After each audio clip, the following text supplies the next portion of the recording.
بسم الله الرحمن الرحيم الحمد لله رب العالمين والصلاة والسلام على أشرف المرسلين سيدنا محمد وعلى آله وصحبه أجمعين. يقول الله سبحانه وتعالى في محكم تنزيله إن الله وملائكته يصلون على النبي يا أيها الذين آمنوا صلوا عليه وسلموا تسليما.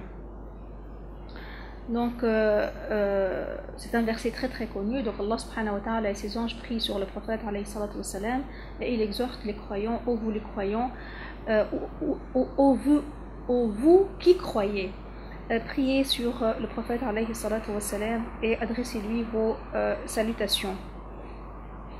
Et dans plusieurs traditions, donc le prophète alayhi salatu wa salam nous a appris à faire les salutations, il nous a sur lui, il nous a expliqué le mérite de faire les prières sur lui, il nous a donné la récompense très très importante, donc aussi bien dans sa vie qu'après sa mort, la récompense qui est accordée à celui qui prie sur le prophète alayhi salatu wa salam.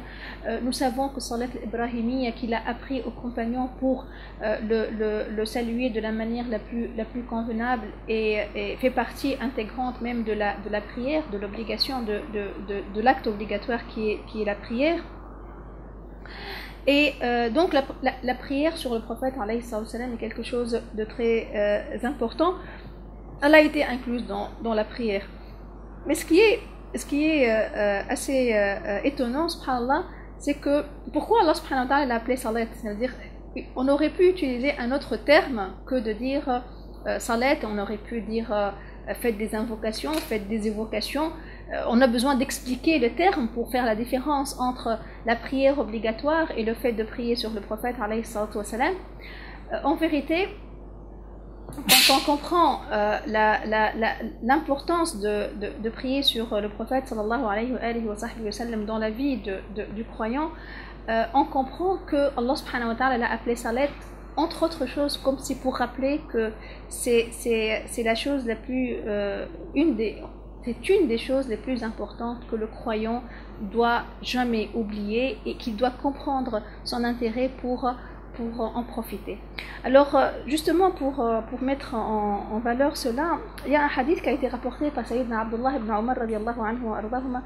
Il dit, donc le prophète alayhi salam, il dit: on m'a donné le choix entre l'intercession et le fait que la moitié de ma communauté entre au paradis. Et j'ai choisi l'intercession car elle est plus globale et suffisante.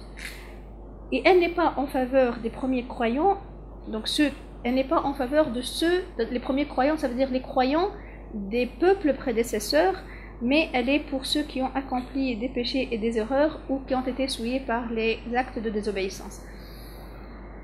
Le prophète alayhi salam a choisi de faire l'intercession de manière qu'il puisse sauver de l'enfer toute la communauté musulmane, donc tous les musulmans, ne fût-ce que celui qui a dit Ashhadu an la ilaha illallah, Ashhadu anna Muhammad Rasulullah, finira par sortir de l'enfer, finira par ne pas être puni.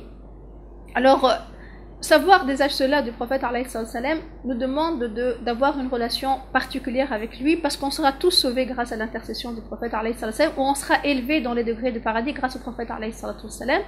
Et nous comprenons l'importance de prier sur le prophète alayhi salam. Allah subhanahu wa ta'ala ne nous a pas laissé le choix de prier ou de ne pas prier, il l'a inclus dans la prière obligatoire par bienfaisance, pour que celui qui oublie de la faire de manière, on va dire, contrôlé, il l'a fait de manière obligatoire, et comme ça il a au moins le minimum qui est requis.